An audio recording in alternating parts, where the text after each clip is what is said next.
Number 5. Resident Evil 3.5. When Resident Evil 4 came out in 2005, it seemed like space-age technology. The game didn't look like anything else. Its unique third-person camera and focus on tight gunplay made it feel unique, tense, like the action was up close and personal. Since then, pretty much every big budget action game owes a little something to Resident Evil 4. If we didn't have Leon S. Kennedy spin-kicking farmers in rural Spain, we wouldn't have The Last of Us, Dead Space, Uncharted, God of War, Bioshock. All of these games, developers have openly admitted were influenced and inspired by RE4's wild leaps in game design. So it's fascinating to think that a slightly different timeline could have played out if we had something different. The first ever gameplay demo for Resident Evil 4, referred to as Resident Evil 3.5 or Hallucination or the Hookman demo, is a small little peer into a world where Resident Evil 4 stuck to the same style of gameplay as the original game, with a fixed camera perspective and a stronger focus on horror in ways the series hadn't ever seen before. And there were no zombies or mutant crocodiles or any of the usual flesh monsters this time around. Instead, we saw series mainstay Leon going against what looked like ghosts and the supernatural, cursed dolls, and, if the demo's to be believed, his own mind. In this build of the game, Leon is infected with a virus that causes him to hallucinate, manifesting in you fighting enemies that weren't even there. It's a really cool idea, and one that wouldn't show up again until Resident Evil Village, all the way in 2022, nearly 20 years after the demo was first shown off in 2003. Now, unfortunately for Resident Evil diehards like yours truly, this E3 demo is all we ever got of the Hallucination or Hookman build. No playable version has ever come out, nor are we even really aware if it ever truly did exist, or if all of this was more of a mock-up proof of concept. Now, in the end, we got the right game. Resident Evil 4 was a once-in-a-lifetime magnum opus of game design. It's probably my favorite game of all time. I think I've played it more than I've had hot dinners, and I'm glad it's the one we got. But it's fun to think about what could have been. In the 2 years between this footage and the final release of the game was unrecognizable, changing literally everything except the protagonist and his amazing leather jacket and haircut, leaving us only able to speculate what would have been like if we got this one instead. Would we have seen a golden era of haunted baby games? And if you're looking for more top scary content, hey, may I recommend Top 5 Scary? We've got horror games, horror movies, monsters, ghosts, goblins, UFOs, pretty much everything scary under the sun and even above it too. So click through and I am certain you'll find something worth screaming at. Number 4. Rule of Rose. Now this one is a tiny bit of a cheat since of all the games on this list, this one is probably the most you can actually play. But it's a more unknown horror game, so I wanted to stick it in there because who knows the next time I'll be able to talk about it. Rule of Rose was a PS2 game developed by Punchline Studios, a very small Japanese game studio whose only other video game developed was a very cute game named Tulip about being a mailman. Nobody's ever heard of it, it's adorable. The Game Grumps played it if you want to check it out. Well, aside from that, their other game was Rule of Rose, a game about being tortured and trapped in an esoteric fairy tale world run by young girls who have developed classism. So they have consistent themes. It takes some big cues from Lord of the Flies, telling a society of English youth in ruins. The plot is, it's hard to summarize and there's no way I'd be able to do it justice in 2 minutes, so let's just say it's very esoteric, it's open to interpretation, takes a lot of cue from fairy tales, and it's scary in a way a lot of scary games aren't. The team's goal was to create a new type of horror game, citing the Brothers Grimm and their fairy tales and Silent Hill as their main inspiration for horror. Now, Rule of Rose is an interesting case for why it's forbidden, because a lot of the controversy surrounding this game wasn't actually in the game, but rather stemmed from rumor and panic over this alleged content. You know, early reporters had wrote that the game featured inappropriate eroticism, obscene brutality, despite the fact that none of these things actually happen in the game. The game was a victim of its own perceived reputation, and it was banned across Europe from being sold. It was cancelled outright in the United Kingdom, France, Australia, New Zealand, and a few other little countries here and there. Justice Minister of the European Union, Franco Frattini, he spoke out about this incident, saying he was disappointed he wasn't consulted before it was outright banned. And he used the game as an example as to why government officials need to meet and discuss with gaming industry representatives to ensure they're not censoring content and maintaining freedom of expression, citing that he felt most officials who spoke so fiercely about Rule Rule of Rose, had not actually seen any of the game's alleged content, but was basing it off of promotional media or rumor. That's oddly fitting, I think, that the people making rules about it didn't even bother reading anything about it, just banning it outright. Well, they're just like gamers getting mad at stuff they haven't played. Now, you're not outright forbidden from playing Rule of Rose, but good luck getting a copy. It's not available on any digital marketplaces, and physical copies for the original release tend to start at around $200. So if you're curious about it, you can always open up another tab on YouTube and try and watch a Let's Play. Much, much, much cheaper. Number 3, Stalker, Shadow of Chernobyl. Well, given the title of the game, I bet if you really think about it, you can probably imagine what true event Stalker is based on. But if you're not a fan of GSC's ultra brutal apocalypse RPG horror series, Stalker, which is an acronym for Scavengers, Trespassers, Adventures, and I honestly can't remember the rest. Anyway, you play a Stalker, someone who traverses the hostile irradiated hellscape known as the Zone, the surrounding areas around Chernobyl, which have become host to all sorts of threats from zombies, mutants, bandits, and radiation. It paints a pretty grim scenario. In the world of Stalker, the Chernobyl incident occurred the same way it did in our real world. Mismanagement and improperly constructed equipment led to a disastrous accident that irradiated the surrounding area, causing everyone to evacuate and causing a state of emergency. Where the timelines differ is that in Stalker, after this accident, some secret Soviet scientists go back to Chernobyl to use it as a lab to conduct all sorts of nefarious experiments that eventually lead to a collapse in reality, tearing open some holes, anomalies everywhere, an even bigger disaster, letting loose all manner of monster and mutant onto the surrounding areas. Such is life in the Zone. Obviously, things didn't get this bad in the real world, and as far as I know, there's no bloodsuckers lurking in Pripyat. I've never been, but you know, I've heard. But the real Chernobyl incident was about as horrifyingly close to a full-on apocalyptic incident as we've ever come. Interestingly too, as another little Stalker tidbit, Stalker is very loosely inspired by a piece of classic Russian cinema. Unless you've got a Criterion Channel subscription, maybe you didn't know this, but the 1979 film Stalker, which is set in a hostile, strange environment where the laws of physics no longer apply, is led by scavengers who hunt through the strange land called the Zone. There's not a lot of post-apocalyptic mercenaries fighting zombies, and mostly it's just kind of esoteric musings. It's loosely inspired, but it's still very much worth noting if you're a big fan of grim dystopian European media, and if you like Stalker, you'll probably like the other Stalker. Moving on. Number 2, Fatal Frame. Fatal Frame was a series of survival horror games that put the player in control of various investigators in 1980s Japan, revolving around taking photos to find ghosts, plain and simple. The games are downright horrifying,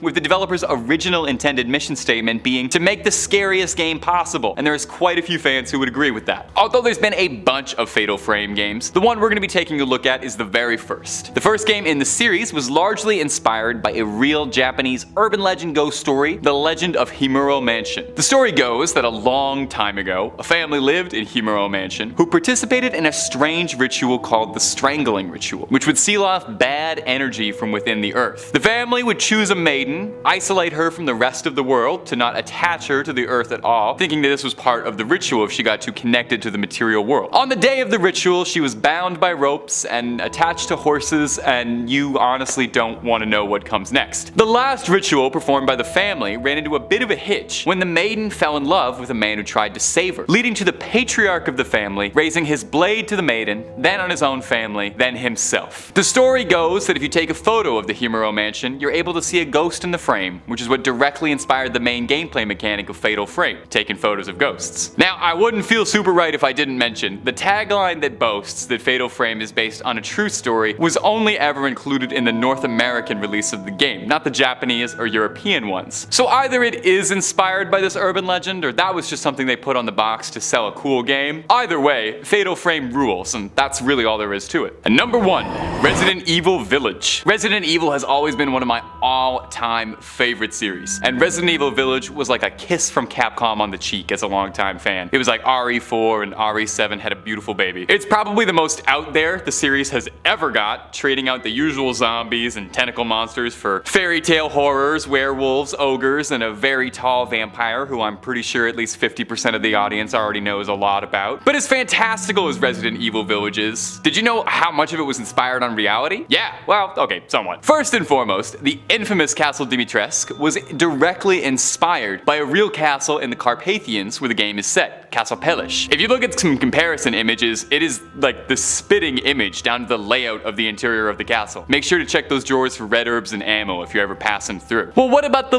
lady of the manor, Miss Lady Dimitrescu herself. Well, tragically, there aren't any 9-foot-tall vampire women, and if there are, call me. Art director Tomonoro Takano shed a bit of light on the inspiration for the very infamous lady. Her impressive stature is based on a Japanese urban legend called Hachisu Hakasama, an 8-foot-tall woman with long black hair wearing a long white dress and a big brimmed hat. The Hachisu Hakasama lures men away by imitating the voices of their loved ones. While Dimitrescu never lures Ethan away this way, she does hold his baby hostage, so she's got the holding your loved ones thing down pat. But this urban legend wasn't the only inspiration for the lady of the manor. Dimitrescu is inspired directly by Elizabeth Bathory, a Hungarian countess of infamous renown, who was thought to be an occultist, a vampire, a demon, or something evil. Bathory was legendarily cruel, and would take great pleasure in the pain she inflicted on her victims. She allegedly would bathe in blood from the peasant girls she'd abducted, and would bite them and subject them to unbelievable cruelty. Lady Dimitrescu's castle features a massive bathtub of blood directly inspired by this legend, not to mention the medieval torture cellar she keeps down below in the basement. Lady Bathory never had claws or a second form in her boss fight, but she was undeniably one of the scariest women to ever live. And sometimes the truth is way scarier than the fictions. Number 5 on this list is Silent Hill Homecoming. Silent Hill Homecoming was initially not allowed to be released in a few countries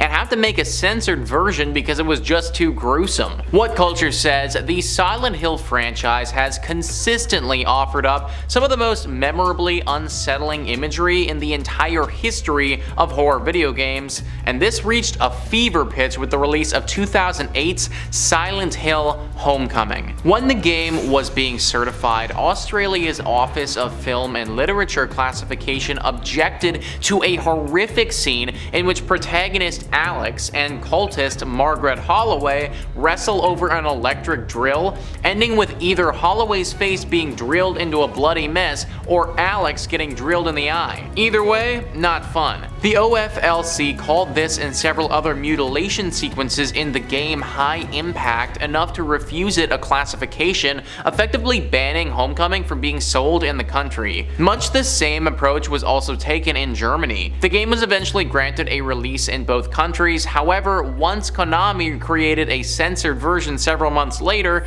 in which these scenes were edited with new camera angles which concealed much of the explicit violence. Granted, many impatient fans had imported the bloodier original version from abroad by that point, resulting in the German authorities eventually seizing a shipment of uncensored copies in November 2010. So yeah guys, this game was basically listed as too graphic and scary to be shown in some countries. Germany and Australia typically pull the plug on games sooner than other countries for gore and violence, but still, that one scene that's described there sounds pretty bad. Literally, however you spin it, somebody is taking a drill to the face. Comment down below if any of you have ever played this game before and what it was actually like. Do you think that it deserved to remain illegal? Number 4 on this list is Fear 2 Project Origin. Australia has once again stepped in and shut this video game down. What Culture says, Australia's OFLC banned horror FPS Fear 2 Project Origin from sale in the country due to its extensive violence and unforgiving tone. Their statement cited numerous examples of the player's ability to inflict dismemberments, slit throats in close up, and spray blood across the screen, while expressing how disturbed they were by the game's enhanced graphics and realistic behavior of human and mutant foes. What exactly defines a realistic mutant? I don't know. Released years before Australia finally instituted the R18+ certificate, Fear 2 was refused classification as an MA15+, leading to its de facto banning. Many commentators pointed out the OFLC's bizarre hypocrisy towards horror-themed games though, given that more action-centric violent games like Grand Theft Auto and Gears of War had faced little resistance releasing in Australia. Regardless of the GTA release and other games that Australia has allowed to be played in their country, this one was not allowed. I think that because they ended up going in this direction, it should speak to how graphic this video game actually is. It might not have the same sort of dark murder simulator themes like some of the other sick video games on this list that we're going to get to, but apparently the gore is just brutal. I've never played any of these video games before, so if you're someone who has, then similarly to the last one, please comment down below your thoughts, and if you think it should have been banned everywhere, let me know. Number 3, Dead by Daylight and Stranger Things. Now, if you're a horror fan and a horror gaming fan, the odds are pretty good you've got a few hours logged on Dead by Daylight. Or if you're like your charming host here, you've got somewhere around, I think we're hitting the 500-hour mark. That's all I do when I'm not filming. It is a horror fan's best dream. It's a multiplayer game that pits horror's best heroes, like Ash Williams or Jill Valentine, against horror's nastiest monsters like Michael Myers, Jigsaw, Ghostface, and way more in a 4v1 experience that is just like unlike anything else. It's frequently copied, but nobody does it like they do. One of the coolest things about keeping up with Dead by Daylight is that every few months, developer Behavior drops a massive content pack to keep the game fresh, usually featuring some new playable characters on both sides, some new maps, and most of the time they're original characters from the team, but the most exciting ones are the ones where we get to play horror icons, like the Stranger Things cast. One of the biggest chapters in Dead by Daylight was the Stranger Things crossover, featuring the Demogorgon as a playable monster, Steve Harrington and Nancy Wheeler as playable survivors, and a brand new realm in Hawkins' Lab and the Upside Down. The characters looked amazing, and like most of the licenses in Dead by Daylight, the team did an amazing job translating the characters' personality through their gameplay. Like the Demogorgon's unique power as it digs through tunnels in the Upside Down, or for example, Steve Harrington's perk set kind of reinforces him as a babysitter. You know, you get all these perks to help out the team and kind of take hits for other people, and the map was lovingly recreated, immersive, and it felt ripped right out of the show. Fans of Dead by Daylight and Stranger Things were thrilled up until 2021, when Behavior lost the license for the Stranger Things content, meaning Hawkins, Steve, Nancy, and the Demogorgon all had to be pulled from the game. Now, if you'd already paid for them, you could still keep them as playable characters, but if you hadn't bought them, then you are completely out of luck. They are gone, and there is no way to access them in the game whatsoever. Now, Steve and Nancy, it's sad, but their skills at least got added to the general survivor pool, but the Demogorgon and Hawkins are a really sad loss, as that's unique content to the game that is totally inaccessible. Hopefully someday the trio can return to the game, or even a new Stranger Things chapter. I would be stoked if they added like Vecna as a playable character or Hopper as a survivor. It's an idea for you there. Here's hoping the license come back. Maybe it will, maybe it won't, but I'm gonna keep speculating. You know, stranger things have happened. If you got what I was doing there, it's like a little pun on the show. We'll move on. Number 2, Sad Satan. With a title that immediately sets off something in your head and graphics that look like they're not from this timeline, Sad Satan is an incredibly evocative game wrapped in mystery. We've talked about it before on this channel, but it's a very bizarre piece of internet history that's worth exploring time and again. The story surrounding Sad Satan is probably more interesting than the actual game itself to me. The gameplay is pretty rudimentary, the graphics are primitive, and on a first pass, you'd be forgiven for not having too much to write home about. You walk down a simple linear corridor, and there's these NPCs that look like little crying people. They line the halls, and there's weird jump scares that'll come out you. You'd think that this was just somebody's student project. Well, except for all the really strange stuff inside the game. Recordings of infamous criminals like Jimmy Savile or Charles Manson, you can be heard speaking. There's images of victims of crimes, accidents, blood-curdling screams, audio from a Swedish radio number station, and a lot of references to real-life criminal acts. Now here's where things get odd. Sad Satan was first discovered by a now defunct YouTube channel called The Obscure Horror Corner, who posted a let's play of the game. And this was pretty much the first time anyone had ever seen it online. Obscure Horror Corner had said that he'd received a tip for the game from an anonymous source, and that it had come from the deep web. The game garnered attention very quickly for its mysterious and creepy content. Shortly afterwards, someone online claimed that the game that had been reported on wasn't the true version of the game, and that the true version of the game existed out there and featured much more illegal, darker content. Versions of this game were passed around chat rooms and forums claiming to be the real one. And some of these variants would contain things like illegal material or malicious software to brick your computer outright. Shortly after Sad Satan first became known, the Obscure Horror Corner disappeared, leading to a lot of mass guessing. Did he feel guilt and responsibility that this unknown game that should have been forgotten was being passed around because of his attention and it was getting people harmed? Was he the original creator of the game and he was looking for a way to virally market his creation? Like most things surrounding Sad Satan, no one knows for sure, and the mystery surrounding it almost is the game. And number 1, PT. It had to be, right? Our first entry had to be PT. Maybe the most instantly recognizable forbidden horror game. As unless you already have the playable teaser installed on your PS4, there is no way to play the game, which is a tragedy of the highest order, since what little we were given of PT is a near masterpiece. Please forgive me, I am about to wax very poetic and very nerdy for something I am way too passionate about. Everyone and their baby knows PT was a proof of concept demo for a revival of the Silent Hill franchise, being helmed by Metal Gear Solid's visionary and all-around weird creator Hideo Kojima, alongside the immensely talented lover of the macabre, Guillermo del Toro, as well starring Norman Reedus as the protagonist. For horror fans, this was like the ultimate gift and then some. Silent Hill had been on ice for years, and everyone was curious about what Kojima was going to be doing now that Metal Gear Solid had been retired. Kojima had openly talked about wanting to do a horror project, and in the middle of 2015, a mysterious game appeared for free on the PlayStation Store dubbed PT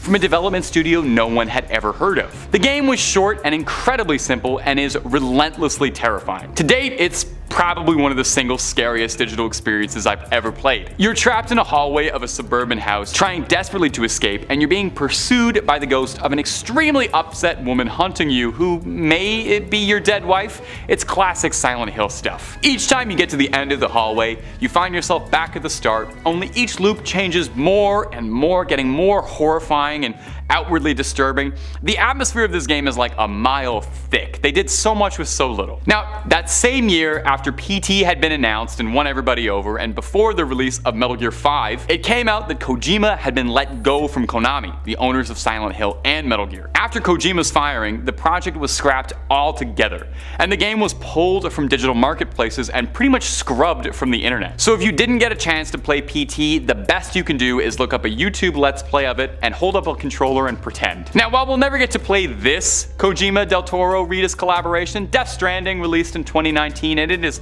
just chock full of Guillermo Del Toro, Norman Reedus, fetuses, bizarre horror, monster energy, peeing, walking whales, and lots of walking around hills to beautiful Icelandic indie music. And if any of those things sound appealing to you, you should definitely play it, because Death Stranding was great and everybody slept on it. And this year, Silent Hill is coming back, and while Kojima's not directing, the games we're getting do look amazing, from the remake of Silent Hill 2 to the all-new Silent Hill F. It has never been a better time to be a fan of either of those creators. Starting off at number 5, Kholat. Kholat is a Polish horror game released in 2015, and is the most directly inspired by real events of any of the games on this list, putting you in the shoes of an explorer setting out to uncover the truth and close the case on the Dylatlov Pass incident, a mystery that's plagued and terrified people for 60 years. 9 Russian college students disappeared under incredibly mysterious circumstances in the winter while trekking out in the mountains. This is of course based on the real-life Dylatlov Pass incident where this exact thing happened. A group of friends went out for a trek in the mountains, and after no word was heard from the group for nearly a month, a search party set out, and after months and months of searching the mountains, eventually police found the remains of the hikers. 6 had passed from hypothermia, and 3 of them had horrific internal injuries. It's a very famous case, and I invite you to read about it after this video because it is fascinating and terrifying, and no one had gotten to the bottom of it, so it seemed like a good setting for a survival horror mystery game that's also narrated by Sean Bean for some reason. Yeah, Sean Bean narrates this one. I don't know why, but because he's the narrator, he can't die, so he's got that going for him. While the most common hypothesis is that the group suffered under an avalanche, the game offers a much more complex narrative than that, featuring a bit of government conspiracy, supernatural dealings, and all the usual checklist stuff you'd expect from an indie Steam horror game. I've never actually played it, so I can't comment on it too much. I did watch the trailer, looks pretty cool, but I like to throw in one indie game in these lists that nobody's ever heard of. Check Kholat out, go give it a shot. And if you're enjoying all the content we're putting out, first of all, thank you very much, but might I suggest subscribing or clicking through for loads more horror content? We got loads of videos and we love the clicks. Let's keep going. Number 4, Outlast. Nothing is scarier than being alone in a dark hospital at night, and it's made even worse when all the patients are deranged and violent from years of government-sanctioned brainwashing. That's Outlast. If you haven't played Outlast, you play as an intrepid journalist who goes off to investigate an asylum after an anonymous whistleblower sends you a tip to go go check it all out because something freaky is happening up there. So you do, and in classic horror video game guy fashion, you only bring a camera with you and nothing else, and don't even tell anyone you're going. You barely even bring batteries. You discover that the asylum has gone downhill, to say the least, and the inmates are running the asylum and are all too far gone to even know what's happening anymore, and are all violently hostile to outsiders. We learn as we venture through the halls that all the inmates have been experimented on by a cruel corporation trying to research the usual super soldier stuff, using all sorts of immoral research to try and activate extra sensory powers on people. Now, of course, Outlast does get pretty fantastical and horrifying, and I don't want to spoil too much, but eventually you are like running away from ghosts and psychic conscious monsters, which as far as I know, doesn't exist. But the horrors of Outlast, the really scary stuff, isn't the bloody patients or monsters, it's the fact that they were experimented on by questionable government scientists for the ridiculous purpose of creating psychic super soldiers. Which would sound like a video game plot if it wasn't for the CIA's MK Ultra, Montauk, and Project Gateway programs, which are all very real, very documented instances when the CIA tried to research how possible it was to make someone psychic. Look this up when this video is done, okay? The infamous projects have served as the inspiration for a few things, with Montauk and MK Ultra directly inspiring the Netflix series Stranger Things. Sometimes the strangest things are the things that really happen. But the strangest thing about Outlast? Why does your guy never try to fight back, even once? He only has the camera, I get that, but he's not even gonna try picking up a pipe or something. He's got feet, he's got hands, I don't know, I'm still bothered about this, we gotta move on. Number 3 on this list is Outlast 2. There are a lot of things about this game which make it one to avoid. What Culture says, despite the introduction of the R18+ rating in Australia in 2013, that still wasn't enough for first-person horror sequel Outlast 2 to be granted a release, at least at first, with the ACB taking massive umbrage with the game's implied sexual violence. Outlast 2 is certainly full of grotesque and, at times, envelope-pushing imagery, though given that no other major gaming market in the world followed Australia's lead, eyebrows were immediately raised by fans and, indeed, developers Red Barrels themselves. Hilariously, it turned out that Red Barrels had accidentally sent the ACB footage from the alpha version of the game, which contained especially transgressive content which the developer had already decided not to include in the final game. In a happy ending, the ban was overturned a mere 2 days later when Red Barrel sent in amended footage of the final build, which was granted a release under the R18+ banner. Regardless of whether the game eventually got released or not, it still is one of the most grotesque ones out there. It also has to make you wonder, what was in that first version that didn't ever get put out? What could have possibly made that so bad that the own creator didn't even want it in their own game? We may never really know, which in this case, probably for the best. Number 2 on this list is Manhunt 2. As if the original Manhunt wasn't bad enough, they decided to make a sequel to it. What Culture says, Rockstar Games is no stranger to courting controversy, and after the original murder simulator, Manhunt, was deemed injurious to the public good by New Zealand authorities while being incorrectly blamed for a high-profile UK murder, the publisher only doubled down on the transgressiveness for the sequel. Less than a month before Manhunt 2's planned release, it was refused classification by both British and Irish rating boards, with the BBFC citing its unremitting bleakness and callousness of tone, sustained and cumulative casual sadism, and unrelenting focus on stalking and brutal slaying. They also claimed the release posed unjustifiable harm risks to both adults and minors. Clearly, the panic among uneducated censors and fearmongers was that Manhunt 2's more realistic murder sequences might inspire the young and the vulnerable, who frankly shouldn't be playing the game anyways, to then take up arms after playing it. The US ratings body ESRB meanwhile issued it with an adults-only rating, and given that Nintendo, Microsoft, and Sony categorically don't allow AO games on their consoles, it meant that Manhunt 2 was effectively also banned in the US. The game was eventually released in America several months later after Rockstar undertook comprehensive edits to the game's violence, namely blurring brutal executions or removing them entirely, while also ditching the rating system for kills. I love video games, guys, I do. And I love a good shoot 'em up game as well, like they're a lot of fun. But do we really need to have a murder simulator game? Like, is that actually something that we need in the world? The fun part about shoot 'em up games is the whole competition of trying not to get killed, trying to avoid dying and completing the objective. The fun part isn't the actual murder itself. And a game like this, that's basically what they're promoting. I think Rockstar makes some incredible games. The GTA franchise is amazing and Red Dead Redemption 2 was incredible, but I think that they missed the mark on this one. And finally, number 1 on this list is Hatred. I had never heard of this game before making this video, and honestly, I could have gone my whole life without knowing it existed. Gamers Decide says Hatred is a game in which you play as the antagonist. The game features the antagonist going on a murdering crusade with only one goal in mind: to kill as many people as he can. Obviously, this did not go over so well with a lot of people. Hatred was banned in Germany for being too gruesome. This is to be expected since Germany doesn't really approve of these kinds of games, especially when the only goal of the game was to spread hate and murder as much as you can. However, interestingly enough, it was even banned from Steam for a short period after it was released, and it's still one of the games that are not allowed to be streamed on Twitch. Literally guys, you still can't even stream this game. That's how bad it is. I mean, it's basically just a mass murder simulator, which in all honesty, I wouldn't even want to play. In fact, I don't even know why this game was made in the first place. Like, in what way could playing a game like this possibly be fun? You would have a hard time even finding a way to play it now, but I highly recommend just avoiding it altogether. At number 5, Texas Chainsaw.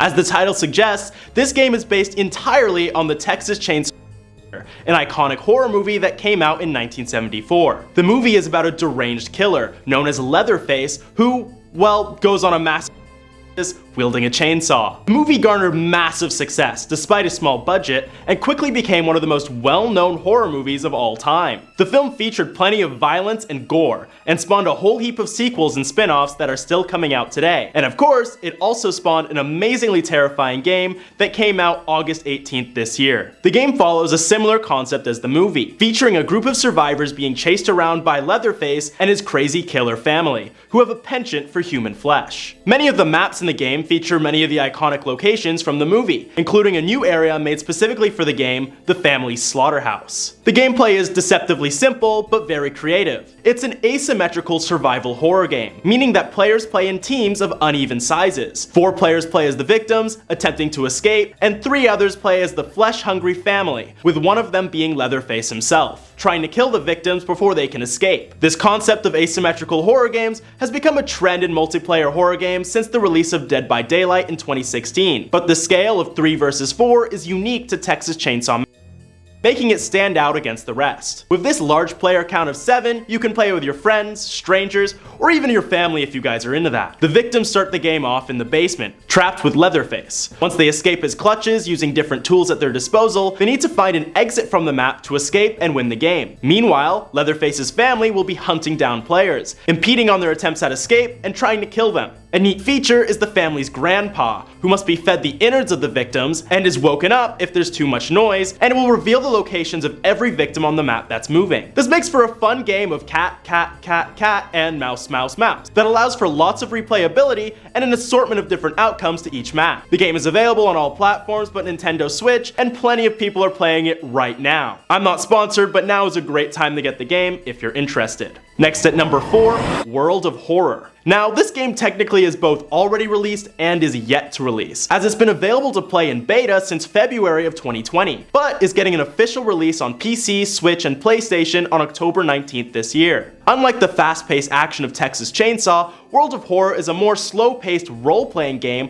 with a 1-bit pixel art style that matches well with its manga-inspired themes. The game takes place in the town of Shiokawa, Japan, where the player must investigate and explore various cursed and haunted locations, fight otherworldly creatures, and climb a hellish tower in order to stop the apocalypse. Upon opening the game, the player is immediately greeted by its two-tone art style, taking clear inspiration from the works of Junji Ito, a world-class horror mangaka known for making some of the most iconic works in horror. If you haven't read any of his work, I really recommend it. He's made some truly terrifying stuff. Off the bat, you're given the mission of exploring all sorts of different locations, which are all these self-contained horror stories, featuring terrifying monsters of all kinds. They vary from ghosts to demons to beings of pure cosmic terror that will keep players at the edge of their seats throughout each playthrough of the game. And with a massive collection of different stories and scenarios to experience, World of Horror makes for a very replayable experience, giving players hours and hours of fun and terror to have. The game has players solving assortments of puzzles, exploring haunted locations, and its main feature, turn-based combat. In many scenarios, players will have to fend off against the dark forces that inhabit Shiokawa, usually only using a trusty knife or other tools in order to go toe-to-toe with these eldritch abominations. A really memorable fight I had was in a high school against a woman with a big slit for a mouth wielding scissors. I was able to beat her with an inch of my life using nothing but a trusty baseball bat. This kind of underdog mentality keeps the game fun, rewarding, and scary as hell. If you're looking for a game you can pick up and play at any time, I'd recommend keeping an eye out for World of Horror this October. Number 3, Polybius. I've talked about Polybius on this channel before, and I probably will talk about Polybius on this channel again because it is just too crunchy an urban legend for me to resist talking about it. It's genuinely one of my favorite little creepy stories on the internet. There's a half-decent chance Polybius and the legends around it probably inspired one or two entries on this list. The stories go that Polybius was an arcade cabinet released in 1981, produced by an elusive, mysterious studio named Sinneschlossen, a butchered German translation of the words to lose sense. Polybius wasn't like other arcade games and seemingly wanted something more out of you than just your parents' allowance. The game was similar to Asteroids, where the player plays a geometric shape blasting off against other geometric shapes. Like I said, again, it was the 80s. They didn't know about Apex Legends or Overwatch yet. This was as cool as video games could be. The simple game, though, was apparently so addictive that it would drive people to lunacy. Players were outright addicted to it, unable to think about anything other than Polybius after they played the game, reporting obsessive compulsive thoughts, dreams about the game, constant headaches, unexplained pains, and even going so far as people in arcades would break out into fights over who got to play next. Now, where it gets very strange is allegedly the arcade in Portland, Oregon, where Polybius was first tested, would get regular visits from shady men in black suits who would watch the game being played, observe the crowd, take notes, and then leave without speaking to anyone. Now, they wouldn't even collect the quarters. Now, over the years, there have been many attempts to try and track down Polybius and uncover whether or not it is just a decade-spanning urban legend, if it's a government conspiracy to train people or brainwash folks, or if it ever even truly existed. It's difficult because as the legend is so popular and widespread, there's a good amount of fan content out there of people who want to contribute their own way, like people making homemade cabinets or video footage of replications of what the gameplay looks like. Regardless, there's just as many stories online of people who insist they were at that arcade in Portland, Oregon, and have played that fable game and have never been able to stop thinking about it since. Number 2, I'm Scared. Wow, do I love that title. I'm Scared, a Pixelated Nightmare, is an indie horror game developed and released in 2016 by indie dev Ivan Zanotti. The game begins with a warning from Ivan himself, apologizing for what the game is going to do to you. The game warns you that it's going to manipulate your computer while you play, and I think way more games should do this, by the way. Start off by making a list of dangerous consequences for playing. Imagine if you booted up League and it told you that your friends were going to stop texting you back. Anyway, take a listen to this excerpt from the opener. This game will try to deceive you as many times as it can. In case something goes wrong, feel free to check the folder in order to report any error. I'm extremely sorry. I didn't really want to do that. Forgive me. Now, as you can probably guess from that foreboding intro crawl, the game is a surrealist experience, being closer to a pixelated nightmare more than a traditional video game. As you play the game, you realize the antagonist of the game isn't just a spooky ghost, but rather you're going toe-to-toe with one of the game's many glitches that has developed sentience and a personality of its own, and is very intent on tricking you and messing with you as much as possible. The terrifying little entity, dubbed White Face by fans of the game, seems to be having the absolute time of its life scaring you. You, the player, not the protagonist of the game. Like the warning said, I'm Scared will alter files on your computer, write things in your notepad, and all sorts of scary horror stuff to make you feel like you've downloaded something onto the hard drive you can't take back. All in all, it's actually a really cool gimmick and an incredibly inventive little horror game that's not leaving this list without a huge recommendation. I go gaga for any breaking the fourth wall stuff in a video game, like Undertale and all its save file stuff, and putting yourself up against a malevolent entity where the screen isn't enough to protect you. Very cool. It costs less than a Big Mac on Steam if you feel brave enough to give it a try, and invite whatever horrors are inside it onto your computer. Number 1, Pokémon Red and Blue. Now it's time for one of my favorite Pokémon urban legends, right after Mew hiding under the truck and pressing down B on a Pokémon being caught. The original Pokémon is probably one of the most well-loved video games of all time, iconic in just about every single aspect. You remember that first time starting in humble Pallet Town and working your way through the gyms of Viridian City, Vermilion City, all the way to Lavender Town? Yeah, Lavender Town. And maybe it was just because I was literally a child, but Lavender Town used to scare me to tears, made my hair stand on end. The whole game is so cute and friendly and wholesome, and then you take a quick stop at a town where they're obsessed with the dead, and for the first time your little brain entertains the possibility that maybe your Pokemon have mortality and could die. And the whole town is just unsettling too. You remember the music? Those eerie lo-fi beats that made it seem like something was different, like something was wrong? Well, there's a very famous urban legend called Lavender Town Syndrome, and I'll admit this stuff actually scared me so bad as a kid I never wanted to play it again. The story goes that the music for Lavender Town contains a high-pitched tone unnoticeable to anyone but younger ears that will drive you to madness. All manner of urban legend was built around this. Stories of kids complaining of constant headaches, pain, anxiety, nightmares, and discomfort listening to the Lavender Town music. Some variations of the tale suggest that the tone only exists in Pokémon Red, with dramatic versions including some backstory saying director Satoshi Tajiri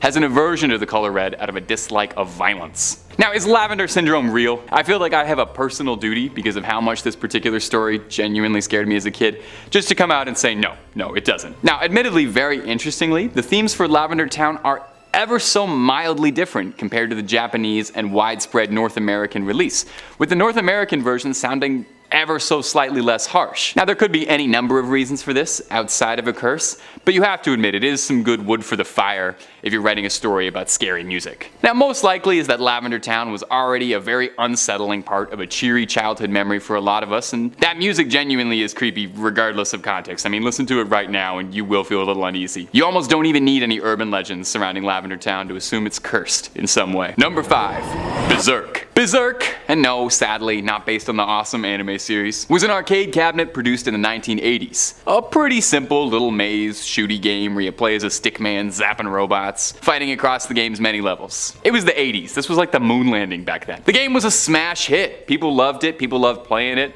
there was even a home board game version you could get. The cabinets did very well. Berserk also features maybe the best villain in video game history, Evil Otto, who's a little smiley face that bounces around the room and gets ya. The only way you'd know he's threatening is because of his title, Evil Otto, and if he touches you the game's over, which is sad. I would personally like to know Evil Otto a little better and learn what makes him so evil. Well, if legend has it, if the player reaches a certain score, the LCD screen of the cabinet won't be enough to protect you from Evil Otto's malice, and he'll hunt you in real life. Doesn't seem so unassuming now, does he? 2 different people reportedly lost their lives after playing Berserk. The first, Jeff Daly, passed from a heart attack after getting his highest score yet in the game. The second, Peter Bukowski, experienced the same mysterious thing, heart attack after getting the high score. Both people were perfectly healthy before, showing no signs of risks, and media started to speculate that the stress of the game had caused this. Evil Otto apparently really gets to people. Autopsy reports showed that there was scarring on their hearts, suggesting that perhaps the game truly was too stressful for the players' hearts to handle. Perhaps it's best that the cabinets have been lost to time. Evil Otto sealed away, smiling for eternity in his digital prison. Hey, liking what we do? I like what we do. If you've been having a good time, why not consider throwing a little subscribe our way for daily horror content. Number 4, Babara. Babara is the newest entry on this list, coming to us from 2021. It's an indie horror game based off of kids' toys, mostly Tamagotchi. And the game is pretty meta. You play a fictionalized version of yourself, that's you, the player, who's received an email from their friend John telling them that they found a really interesting banned game that was sold on a laptop on eBay. And John emails you the file so that you can try the game too. A good friend. Now, the in-universe game you're playing, Babara, is a cute little pet simulator where you get to look after some adorable little Pokemon-y bubble creatures, the Babara. At first, it would seem this is what the whole game is about, just taking care of your little guys, feeding them, cleaning up after them, all that. But it wouldn't be on this list if that was the case, now would it? Now, there are creatures in the game that will hunt your little bubbles and you need to protect them from it. But as you keep playing, the meta-narrative about what happened to the original studio that developed Babara unfolds slowly as you piece together what had happened to them and realize why this game had been banned inside the game's universe. It goes well above any content or business decisions, and you start to become aware that there's some entity inside the game that you're playing. This thing, whatever it is, seems to have its sights set on you. the player next. It's an interesting idea, definitely, having to beat a game not just to see it through to the end, but to make sure you're stopping an ancient malevolent evil trapped inside the Steam app/common folder and looking to wreak havoc on your computer and you. I don't want to give too much away about Babara. It's pretty short and it's pretty cheap. If you're into inventive little horror games and you've got approximately $3 lying around somewhere, it's on Steam and it's worth checking out. The meta stuff is cool, and can you name me a second horror game based on Tamagotchis? I don't think so. Moving on to number 3, the Outlast Trials. Outlast is by far one of the most popular horror game series of the 21st century, making waves with its first release, being praised for its terrifying gameplay and charismatic villains. The first 2 games have you as an investigative journalist in some dark and murky parts of the United States. They're both first-person games and are known for being in the perspective of camera footage taken by each of the protagonists. This camera makes for the main gameplay feature of the game, with the player having to maintain the battery of the camera in order to use its night vision mode. Unlike the last 2 games on this list, the player has no way of defending themselves. Instead, stealth is the focus, as you try to avoid the deranged killers out to get you. The Outlast Trials, released in May, acts as a prequel to the rest of the Outlast series, taking place as a mysterious Cold War experiment. The survival horror title is the first in the series to feature multiplayer, allowing up to 4 players to join and try surviving together. And instead of using a camcorder like the previous protagonist of Outlast 1 and 2, players are wearing night vision goggles, trying to escape the nefarious experiments that are being administered on them. Players can pick one of 4 classes to play as, with each class having a unique ability, such as seeing through walls, healing other players, placing mines to deter their pursuers, and a throwing device to temporarily stun enemies. They can also pick up various items such as antipsychotic, lockpicks, and healing items, but can only hold 3 at a time. With past titles focusing on the aspect of being alone and trying to survive, this game encourages teamwork and coming together as a common goal, making the horror a lot more bearable for those who hate to be alone. But trust me, the game is still terrifying. The only question is, can you guys outlast these trials together, or will you all die together? I guess you'll have to play the game to find out. Number 2, Resident Evil 4 Remake. Now, I may be a little biased, but the Resident Evil series is one of, if not the most iconic survival horror series of all time, dropping instant classics at every release, and RE4 Remake is no exception. Now, I'm not sure if you guys know, but the original Resident Evil 4 is one of the most influential video games of all time. The game revolutionized action games, and of course horror, with its iconic over-the-shoulder camera and action mechanics. Not only that, but it features loads of personality and style, with its snarky protagonist Leon Kennedy, a cop-turned-secret agent sent to a remote village in Spain to rescue the daughter of the President of the United States. Of course, this is where things go wrong when he finds out the village is plagued with these zombie-like villagers known as the Ganados, infected by a deadly parasite called Las Plagas. The remake follows the same plot, but features modern-day graphics and gameplay that look and feel as smooth as a baby's bottom. The remake retains the same over-the-shoulder camera as its predecessor, but has more modernized features to suit a modern audience. Famously, the original RE4 would force the player to stop moving so that they could aim, attack, and shoot. But in the remake, the player can move freely while doing this. This decision by the developers sparked controversy amongst longtime fans of the series, as it dulls some of the challenge brought by the original game. But to most, it was a welcome inclusion. Another big change was the exclusion of quick time events. An iconic part of the original game was its quick time events, that you would need some quick reaction times to press a designated button in order to dodge boulders, attacks, and even battle Leon's old army buddy, Krauser. While this was a relatively new concept when the original game came out, it became such a popular trope in video games that many gamers felt fatigued by it. So it was removed in the remake. Regardless of its changes, Resident Evil 4 Remake has quickly become another iconic title within the Resident Evil universe, and acts as a worthy rival to the game it's based on. Now you might be wondering, if Resident Evil 4 is such a great and terrifying game and it's at number 2, what could possibly be taking the number 1 spot? Well, at number 1 is Dead Space Remake. Yes, another remake topping off this list, but it wouldn't be a top 5 horror game list without Dead Space. Another incredibly iconic horror classic, remade with some amazing graphics that will simply take your breath away. Dead Space, originally released in 2008, is a survival horror game that puts you in the shoes of systems engineer Isaac Clarke, as he joins a search and rescue team for the USH Ishimura. a spaceship that went radio silent after receiving a message from his girlfriend Nicole. When Isaac's ship crashes into the Ishimura, he's tasked with exploring the ship while fending off against demonic creatures called necromorphs and saving his girlfriend before they get to her. In order to fight these monsters, he uses modified mining tools and the special abilities of his spacesuit. The game was famous for its limb destruction features, originally introduced in Resident Evil 4, but taken to another level in this game where players could certain limbs of the necromorphs in order to incapacitate them. His spacesuit is also capable of things like telekinesis, allowing him to move objects around and freeze them in place in order to face off against powerful enemies and solve difficult puzzles. The game's atmosphere is like no other, the dark hallways of the Ishimura beckoning like the abyss, with frightful demons waiting for you at every corner. Dead Space is pretty well known as one of the scariest horror games of all time, and the remake is no different. With a complete graphical upgrade, the game only gets scarier, and if you've played any game in the Dead Space series, you'd be able to tell pretty quickly why it's earned its #1 spot on this list. Number 5. Left 4 Dead 2. Up first on our list is Left 4 Dead 2, the sequel to Valve's 2008 smash hit Left 4 Dead. Left 4 Dead 2 changed the game entirely, revolutionizing the zombie genre and reinventing everything you knew about Left 4 Dead by taking the exact same game and setting it in Louisiana instead of Pennsylvania.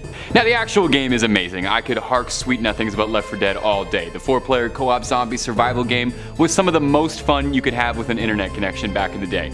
I probably lost hundreds of hours of my 8th grade playing Left 4 Dead 2. But if you happen to live somewhere like Australia or Germany, you wouldn't been able to have played Left 4 Dead 2 at all, since because of its intense depictions of violence, the game was deemed too heinously gory to be sold, classifying it as too violent to be sold as an MA-15 game, the highest rating Australia had at the time. Valve tried to fight back against the classification as much as they could, insisting that all the violence depicted in the game was against zombies, who are no longer human. They just look like humans and fall apart pretty easily. The workaround? Valve released a heavily censored release of Left 4 Dead 2 for international markets, which removes just about everything yucky. No missing limbs, no guts, gore, blood, and piles of bodies are all gone out of the Australian release. Oddly, and possibly as an apology for removing content, the German release of Left 4 Dead 2 also heavily censored all the violence, features weaponry not available in any other releases of the game, all ported over from Counter-Strike's source. Pretty funny to note as well, the cover art for Left 4 Dead 2 is a severed hand missing a couple fingers, with 2 fingers held up to denote that it's Left 4 Dead 2, like this. Well, because that gesture is considered rude in England, the cover was replaced there with a variant where the hand is facing backwards. And hey, on the off chance anybody from Valve's watching, if you guys wouldn't mind, I really would like another Left 4 Dead. Don't forget to subscribe for more horror content coming your way every day. Number 4.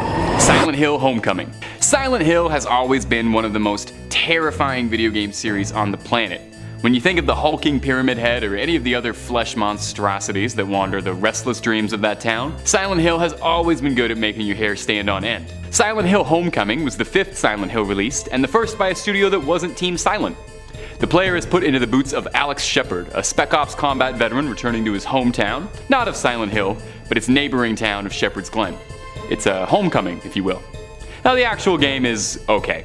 I'm too close to Silent Hill to speak about the series fairly. I wouldn't say it's the scariest Silent Hill, and it's not the best, but it's also not the worst. It's kind of just right in the middle. But it's the only game in the series that was ever outright banned. The game contains some pretty intense violence, probably the goriest entry in the series, I would say.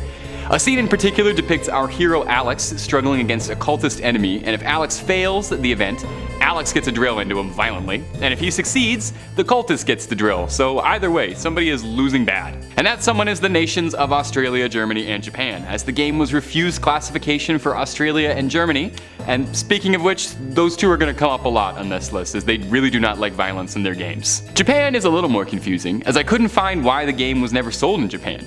Violence doesn't usually tend to get a game banned in Japan, so it's unknown why it was never available there. But to our Japanese viewers, I gotta say, you're really not missing out on too much. Don't worry. Number 3 on this list is Fallen London.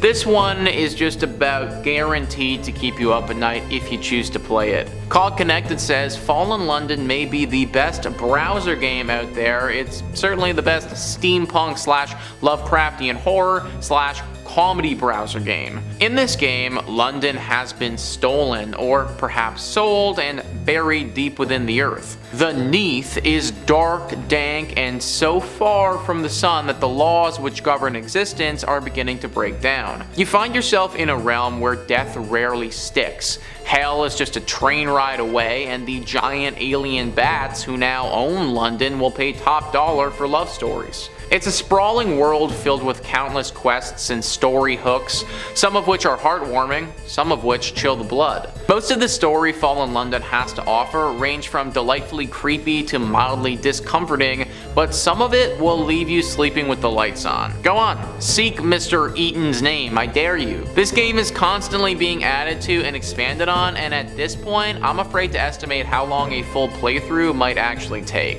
The evil monsters and their designs here are all based off of a Lovecraftian horror, and even though this game isn't expressly dealing with Cthulhu or anything like that, it has been classified in that genre. It is a very scary game that you can get sucked into. Problem is that it's hard to remember what reality is and completely leave the game once you're done playing. Images of Lovecraftian monsters and evil hell bat things will cycle through your mind as you're trying to live your everyday life. If that sounds like fun to you, then go ahead, play it. If you do play it though, can you tell me all about it please? Because I for one will not be partaking in a playthrough myself.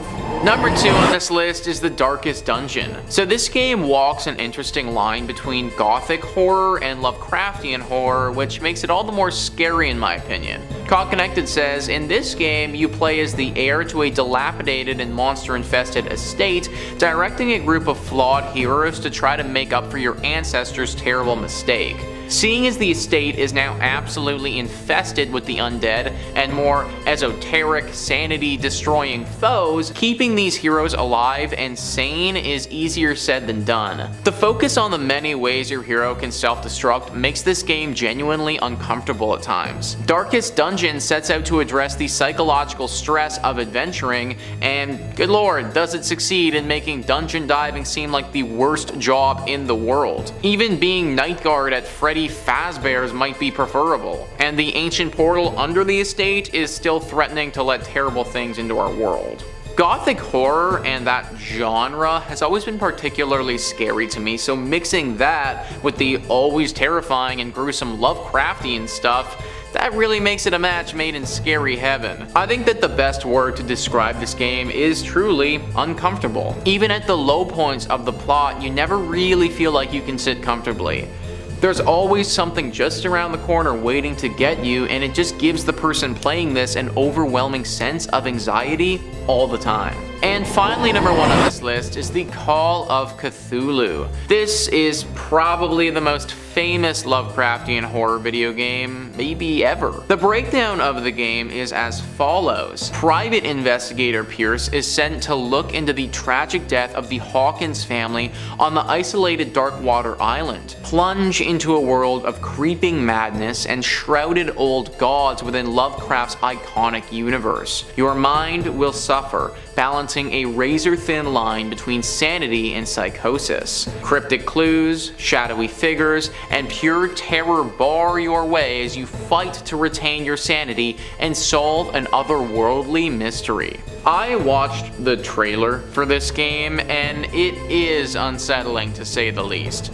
I haven't personally played it because that would kind of go against the title of this video, but damn, it looks like a lot, guys. Like, the main character goes through a freaking roller coaster of emotions during that trailer, so I can only imagine what the full game experience is really like. During the trailer, there are a bunch of lines of text that flash up, basically little highlights of reviews that people have made of the game. Terrifying, unsettling, horrifying, will keep you up at night. These are just a few of the things that those reviews were constantly saying. Obviously, this game is a masterpiece in the Lovecraftian horror genre, but it might be a little too good. Lovecraft stuff is scary enough just in my imagination, let alone playing it all out. If any of you folks have actually played this game before, then I would love to hear about it firsthand. Do you recommend it, or should we stay away? Number 5 on this list is Something's in the Sea, A much shorter video game than some of the other ones on this list, but still just as terrifying. Something's in the Sea comes from Yahtzee Croshaw, longtime Lovecraftian horror fan, and the pedigree is apparent. This tense and tightly woven nightmare is his 10th game, and the experience really shows. The game focuses on the lone survivor of a plane crash who now finds themselves stranded in the ocean with nothing but a boat and the pieces of an artifact they are being compelled to reunite. Unfortunately, you won't just be fighting your limited lung capacity to bring the pieces back from the sunken depths. You'll also be trying to escape a massive undersea creature that doesn't appreciate your efforts. There's very little text in this game, and what is there contributes beautifully to the uneasy atmosphere. Apparently, this game really dives deep, no pun intended, on the sea monster that Lovecraft used to love writing about. I mean, his most famous creature, Cthulhu, was based in the sea, so I imagine you'd be getting a lot of different creatures like that in this game as well. And as we know, it's the creatures that make Lovecraft so scary. He certainly had his way with words, and I don't want to take anything away from him in that regard, but I truly believe the thing which brought him the most fame was the fact that he would write about giant, writhing masses of flesh that would resemble some incomprehensible, gross thing. In this horror game, you get to travel many feet below the sea and fight these disgusting beasts. Although, if you are faint of heart or find that you have a hard time going to sleep after watching and or playing horror-related things, then I really wouldn't recommend playing this thing. Number 4 on this list is The Consuming Shadow. The name of this game just sounds ominous as hell and like something directly from Lovecraft's mind. Cog Connected says, The Consuming Shadow tasks the player with stopping a shadow that is trying to enter our world. If this ancient is permitted to enter our reality, then it will change the world irrevocably, tearing the very logic of existence asunder. You don't want that to happen, so you grab a shotgun or a book of spells, get into your car, and start looking for clues on which eldritch being is trying to pull a fast one. Gather enough information, save towns from corruption, and kill enough monstrous servants of the ancient, and you'll find a way to seal it. Just be careful. You literally cannot kill this thing, and the game's sanity meter means that if you slip up, you can end up taking your own life in a fit of madness. This game is part retro dungeon crawler, part adventure game, part roguelite, and its horrific atmosphere and writing are excellent. The graphics, much like Something's in the Sea, are deliberately retro. Maybe the game developers didn't intend for this to happen, but a fun side effect of this game is that not only will your in-game sanity slip, but it's possible even your out-of-game real-life sanity could be at risk depending on how long you play for. Retro graphics aren't usually super terrifying, but if they have the right story attached to them and all other elements of the game are rock solid,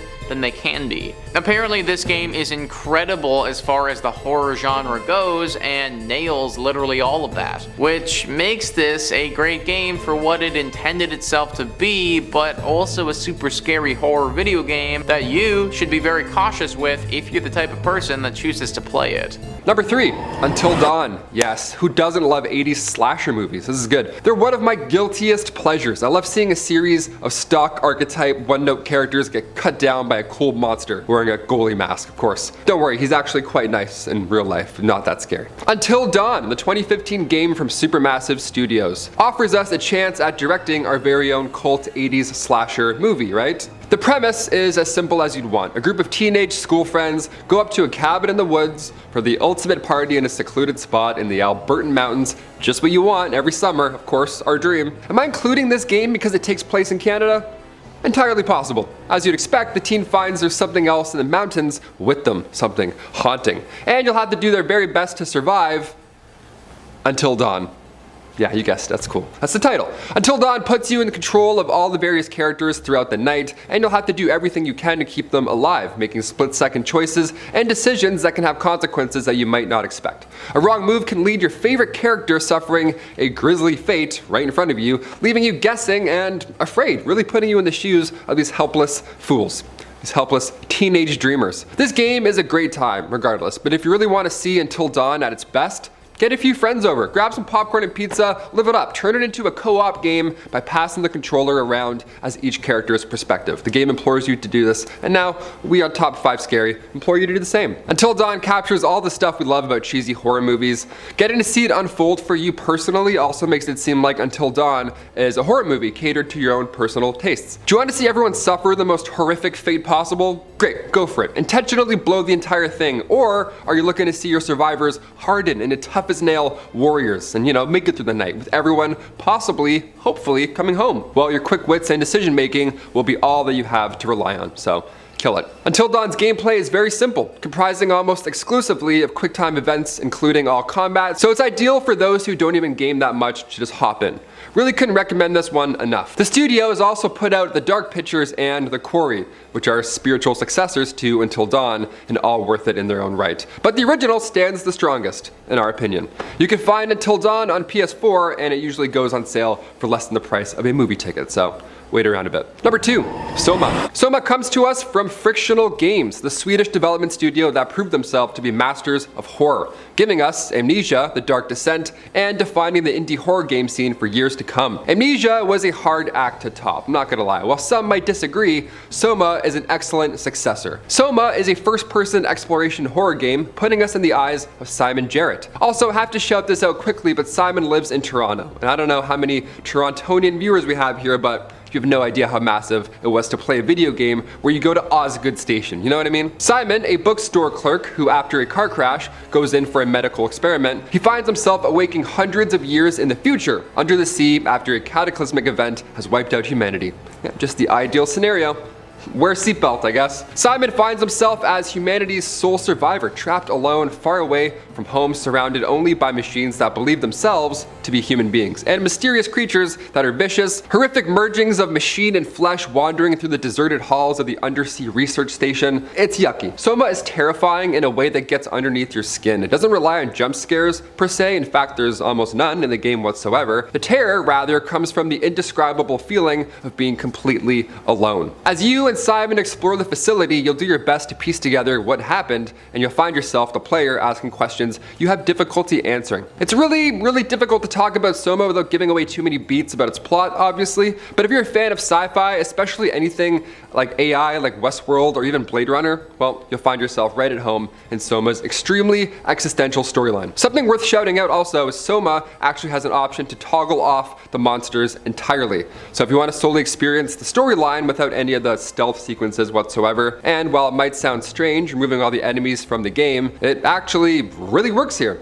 Since so much of the game is actually about feeling empty, it serves the atmosphere quite well in that case, so worth a shot. If you struggle with difficulty in games too, it's a perfect option for those who are just looking to experience the unique storyline, It's also kind of like a horror movie, right? SOMA is available on PS4, Xbox One, and Steam. And last but certainly not least, Resident Evil 7 Biohazard. Yeah, this one I've played for a hot minute, one's scary. When it comes to survival horror, we need to pay respects to the old masters, absolutely. Resident Evil has been king of survival horror and goofy cutscenes since 1998, and Resident Evil 7 might genuinely be one of the best of them all. The series' traditional third-person and fixed camera perspectives is amazing, it's always a good time. Moving from the series' traditional third-person and fixed cameras perspectives, Resident Evil 7 puts you in the first-person driver's seat. It is terrifying. Protagonist Ethan Winters finds himself trapped in a Louisiana plantation looking for his wife, and he ends up the victim of a sadistic family of seemingly immortal, regenerating hillbilly lunatics. Yeah, that game. You're probably thinking, oh, I've seen that.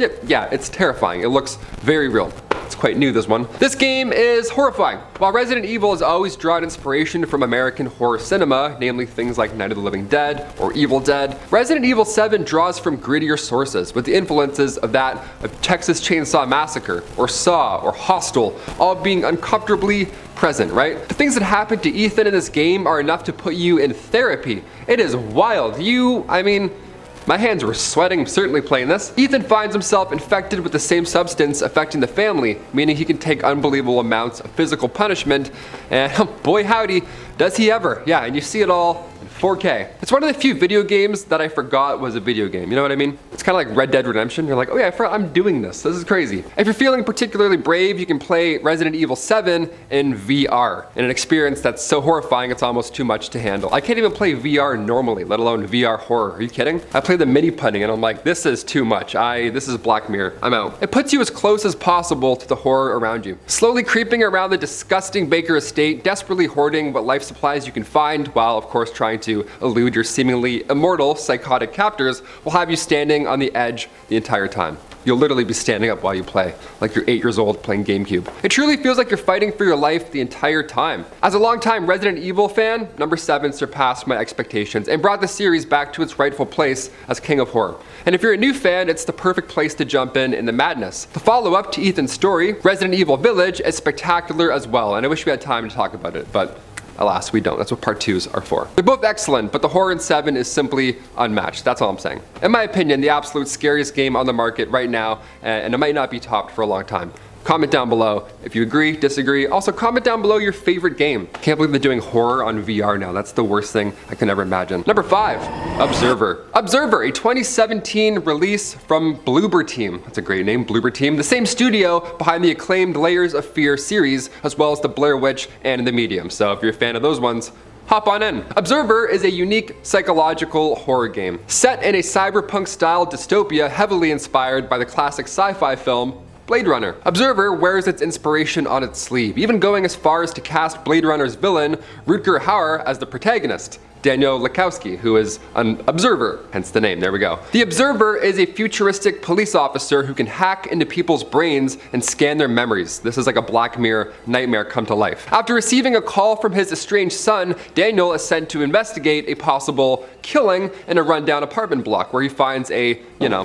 body. It's headless, it's horrible. It's the worst thing you want to find. It's a horror game, you know what's up. From here, a lockdown is triggered and Daniel must discover what has caused the murder, where his son is, and what is locking the building down, and of course, what is going to be a very long night. It's a ride, you're in for a treat. The game is a first-person perspective with emphasis on exploration, investigation, and stealth over combat. It's kind of like Batman, dare I say, with a heavy atmosphere. Where the game shines is any of its observation sequences, where Daniel gets to hack into other person's, consciousness, seeing twisted virtual dreams that start to blend into the real world, keeping you wondering what's real and what's, an old man's implants just malfunctioning. The classic situation, which is which? The atmosphere of Observer is incredible, with few other games doing what they accomplished here, painting a very hyper-focused picture of a claustrophobic rundown dystopian apartment block, creating a haunted digital nightmare that will leave you cold, paranoid, and fearful, all the while wanting to explore every end of the building.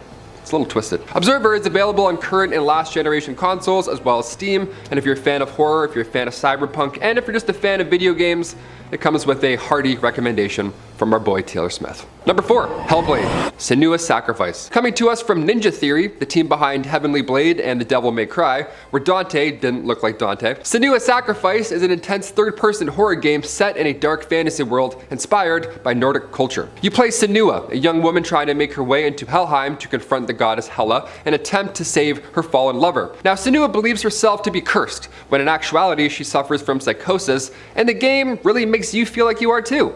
It's kind of twisted. The entire time you experience these audio hallucinations, talking to you at every moment, questioning your every decision, yelling at you randomly, speaking to you, and even guiding you when needed. With headphones on, you'll actually feel like you've got voices in your head. It's so scary. It's incredibly creepy and immersive in that fantasy way that only video games as a medium can be. Senua's gameplay is mostly about exploration and puzzle solving, featuring some really inventive stuff with the environments, trying to find patterns and runes in the natural formation of things to progress, traveling through different gateways and portals to slightly different dimensions. It all sells the feeling of not being all there mentally. There's no heads-up display or anything, just a dry screen, giving the game a really cool cinematic feeling as well. Whenever I play video games, I always take off the HUD. I'm like, let's just do it, let's just live it. Because it immerses you into the storyline. You don't have things distracting you, right? Which, in this case, is chock full of tons of paranoia and horror, so you're the one to dive in that.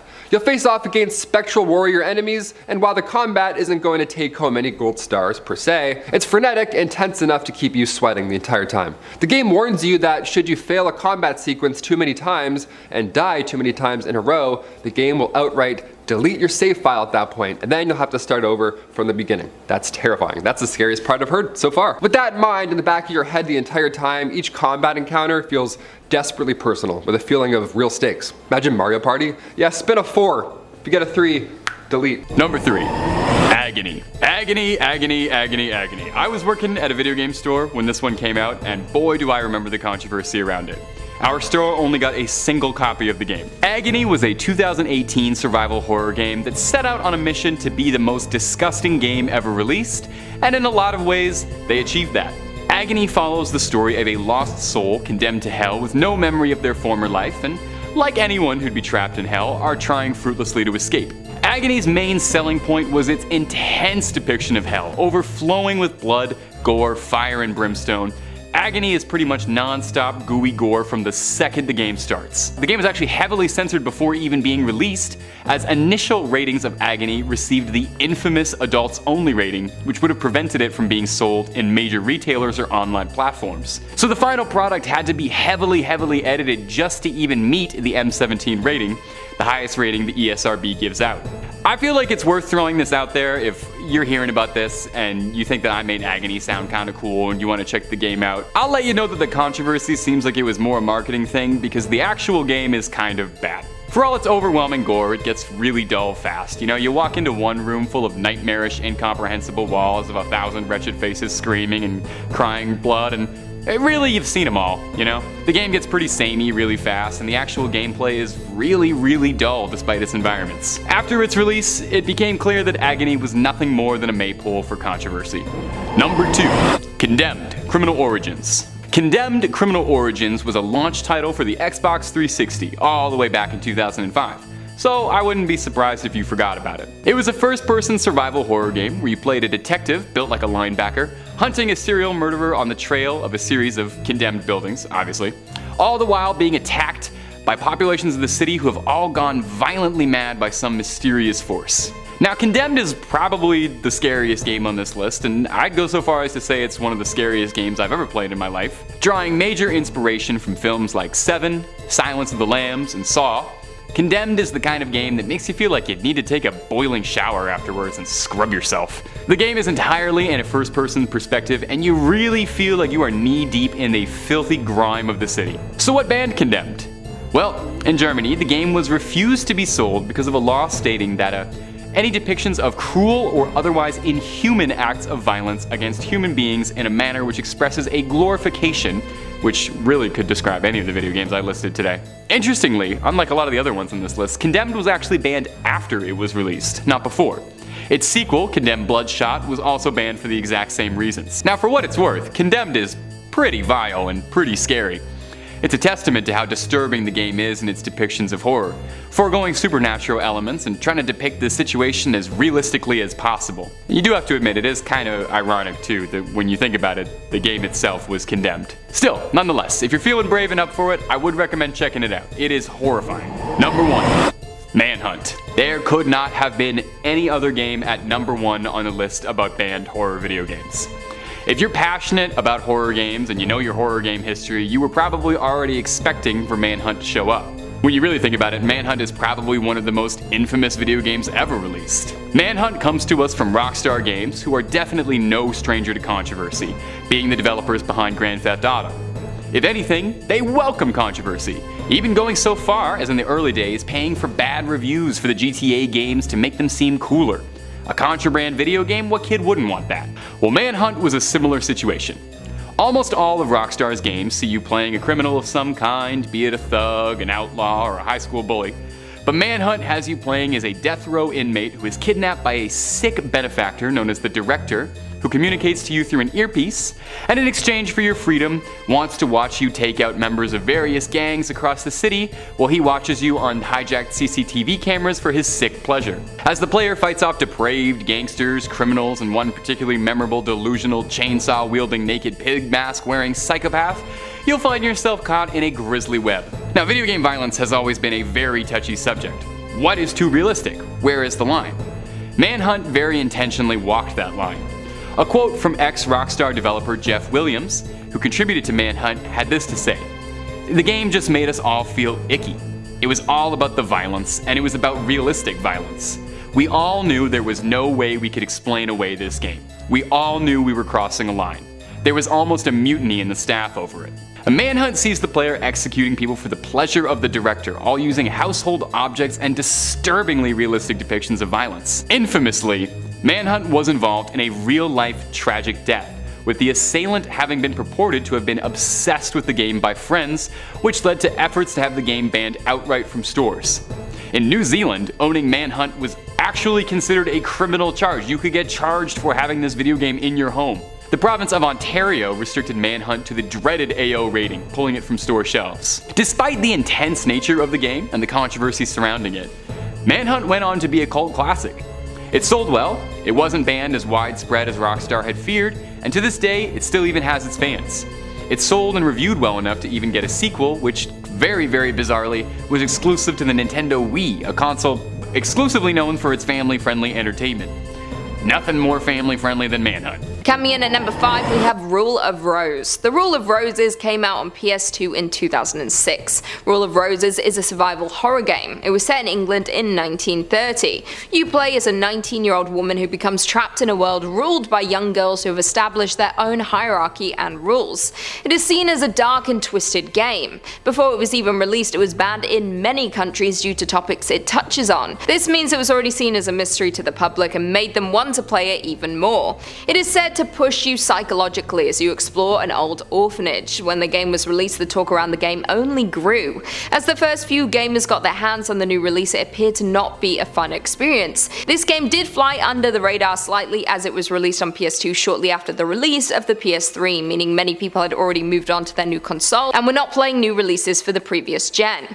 There was a couple of deaths related to the game. It was reported that they were scared to death. Although the official report is heart attack induced by stress. These deaths could be completely coincidental. However, it does seem highly suspicious that these players were on the game at the time that they passed away. The game pushed them to such fear and stress that their heart simply gave out. Whether it is a major coincidence or the game is truly cursed, I would say that it is not worth finding out. Coming in at number 4, we have Momo.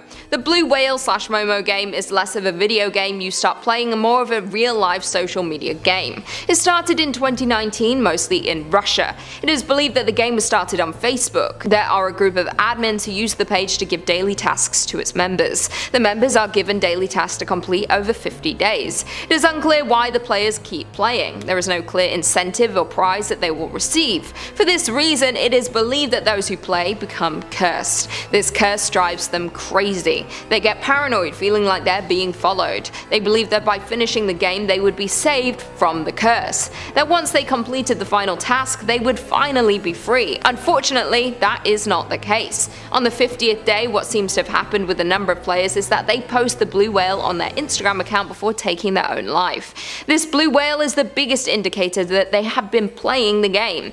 The people who run the game seem to be able to manipulate the players to do whatever it is they want them to. The police were unable to get to the bottom of who was running the game. This again made people believe it may have been an entity, something that used this technology to spread its curse and seep into those people's lives to do what they need them to do, then dispose of them when they're done. There hasn't been much talk of the game in some years. The more the game was talked about and information was spread, the less people fell for playing the game. Most people these days are aware of the game, so it cannot take any more victims. If you do stumble across the game, do not join the group. It is believed once you complete the first task, there is no way out. Coming in at number 3, Lair. Lair was a fantasy RPG game created in 2007. The game seems to have been cursed since development, with the game's release being anything but easy. It was created by the studio Factor 5. They're no longer in business. The release of this game ruined its relationship with Sony and they never recovered.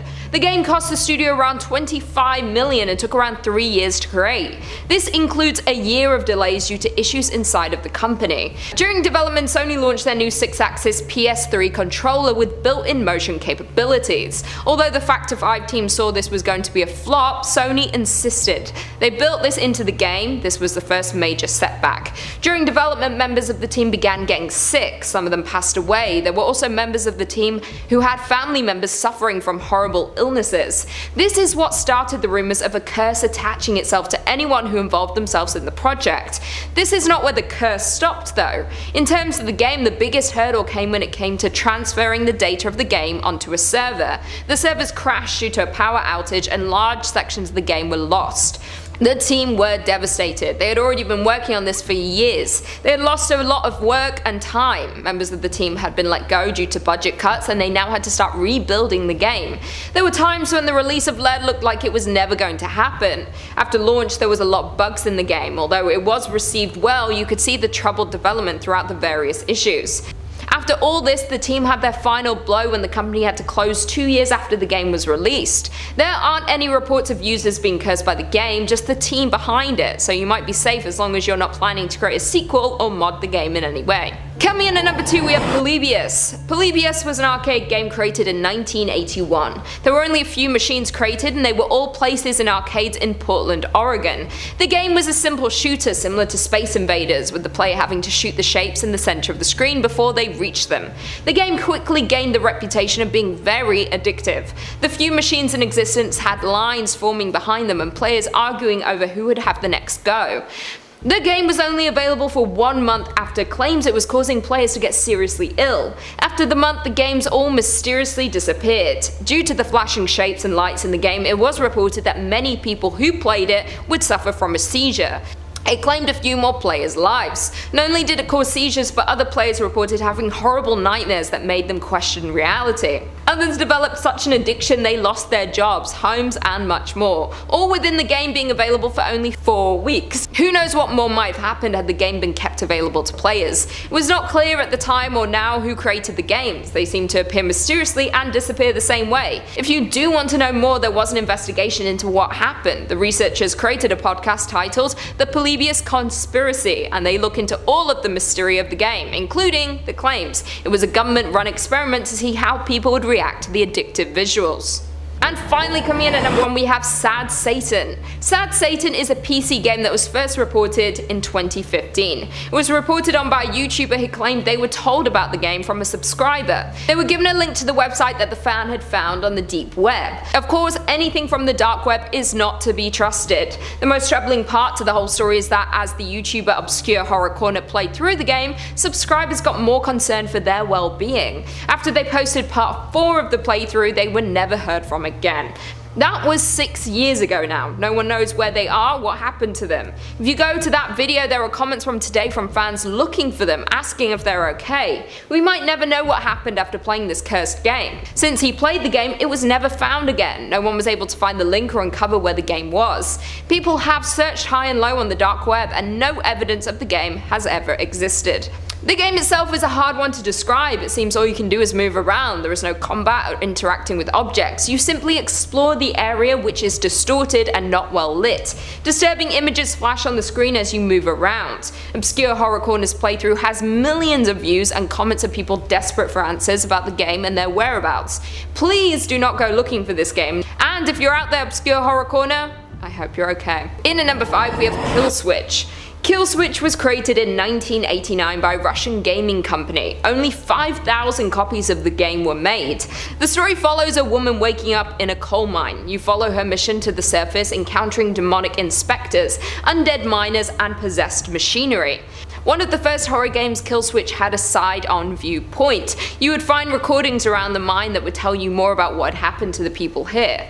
There were other puzzles with long arcs, including one described as laughably complex in the form of markings on the axes of undead enemies. The markings were in code, and figuring out the cipher for this code was the second hardest thing to do in the game. You had a pet in the game named Gust. Not much is known about Gust, but the developers described them as Porto and her beloved Gust. You could switch to Gust and become invisible to enemies, but also to you as the player, so although it was useful, it was easy to lose where your own character was on screen. As mentioned before, there were only 5,000 copies of the game created, and as the first few players completed the game, the remaining copies became precious. As people started to finish the game, there were reports that the game completely destroys itself on completion. It was never confirmed if this was done to make the game more mysterious or if a virus has attached itself to the game.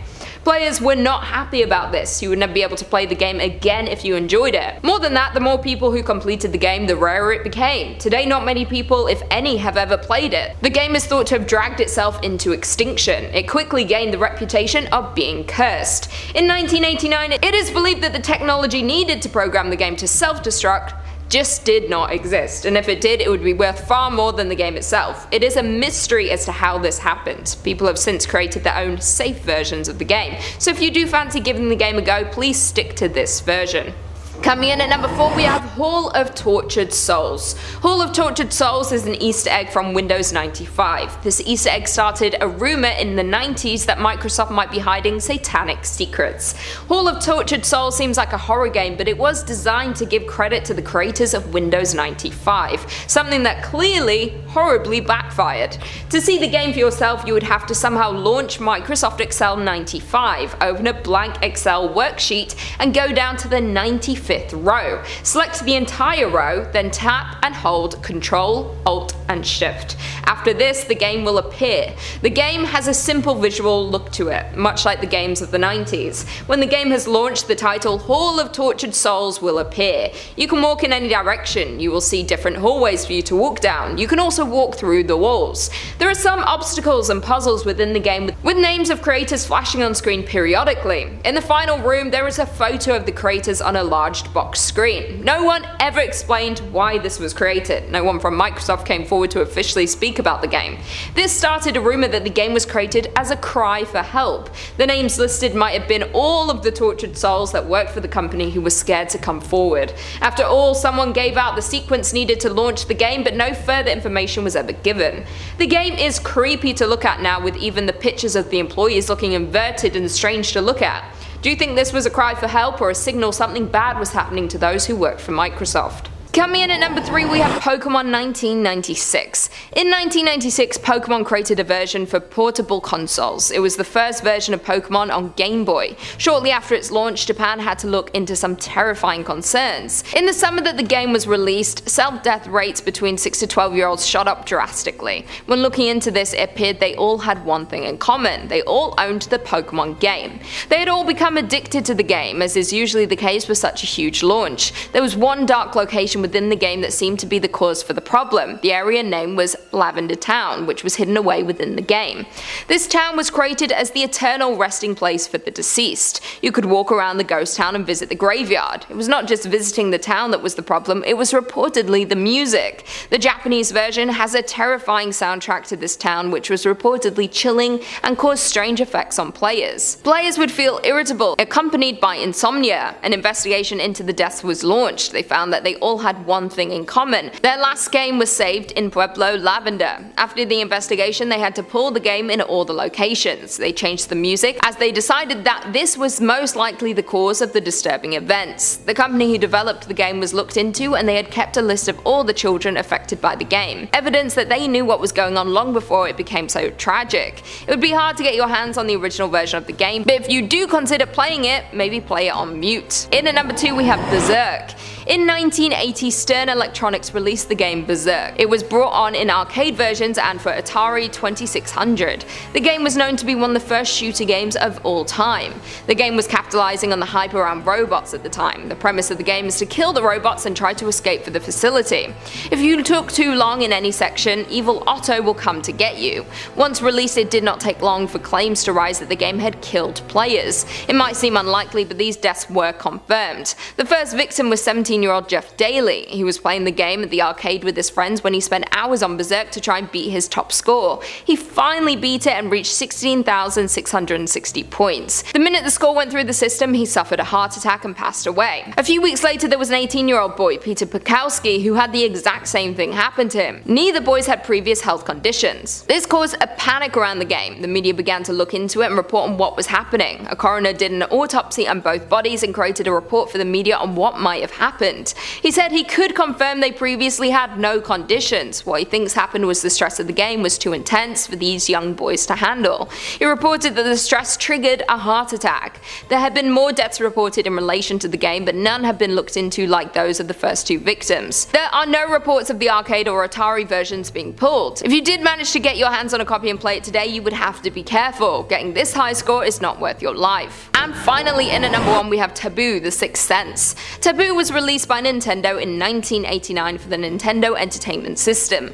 The game was for tarot reading. You would simply input your name and date of birth and then ask about your future. You would then receive a usual tarot reading after it draws your chosen cards. The game had a lot of symbols of religion and even nudity, things that would not get approved in a game today. They expected this game to be family friendly, that you could enjoy with everyone, but many people became disturbed by the game and what it would tell them. Parents began to feel it was not safe for their children to be playing with games like this. Particularly disturbing was the game predicting the death of a few young players. It predicted their tragic deaths at their young age. The myth is that soon after it was predicted, a number of the predictions came true. Many players took the game seriously and believed that it could in fact tell the future. The manual of the game read, "We are not responsible for what may happen when Taboo or any effect, influence or miracle that may occur in the relation to the game." The mystery of Taboo confirmed that the game announced the death of some young people, who therefore supposedly died. Nintendo did not want the talk around this game to continue. They decided to permanently remove the game from its catalogue and pull it from its shelves. Of course, no matter how much they tried to bury the game, there are still copies out there and people who remember playing the game. If you do get your hands on a copy, please be careful. Once you know how you will die, there is nothing you can do to change your fate.